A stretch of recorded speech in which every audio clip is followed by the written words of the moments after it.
A trip to the U.S. Sophie had always wanted to travel to the U.S.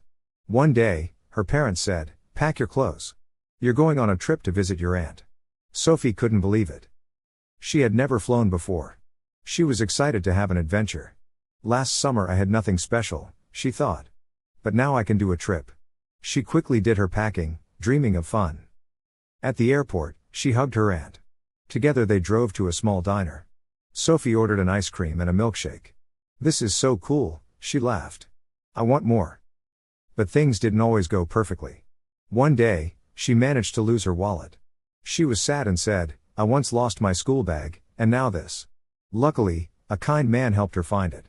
"I've found it, here it is," he said with a smile. That evening, she decided to make friends with the kids in her aunt's street.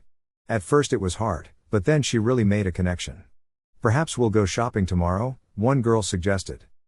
Sophie loved shopping. She wanted to buy sneakers, and she really bought them the next day. The shoes made her feel like a star. "I once felt shy, but now I feel cool," she thought.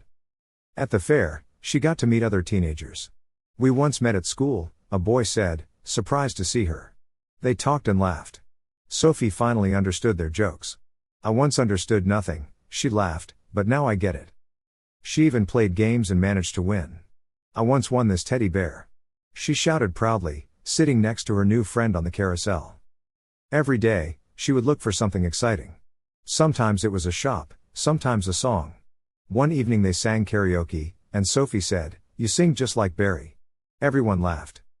The whole trip taught her something. Life is full of surprises. You can get lost, you can be found, you can win, you can lose.